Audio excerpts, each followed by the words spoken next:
যারা এসেছে আমাদের এই রাষ্ট্রের ক্ষমতায় যারা এসেছে তারা জনগণের অর্থ লুণ্ঠন করেছে, জনগণের টাকাকে নিজের টাকা মনে করেছে।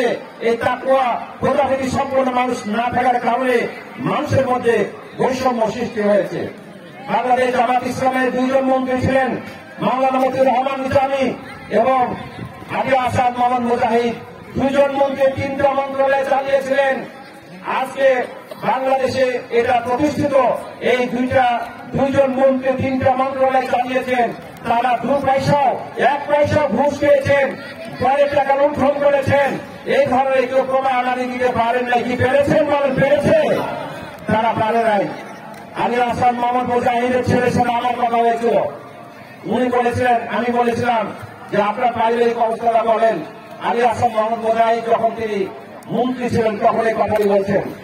তখন তার ছেলে বলছেন, আমার আব্বা যখন মন্ত্রী ছিলেন না তখন যেভাবে আমার বাড়িতে খাবার দাবার মেনু যা ছিল ওর চাইতে এখন আমার বাড়িতে আমার আব্বা মন্ত্রী, আমার বাড়িতে তার চাইতে 2 পয়সারও কোনো বাজার হয়।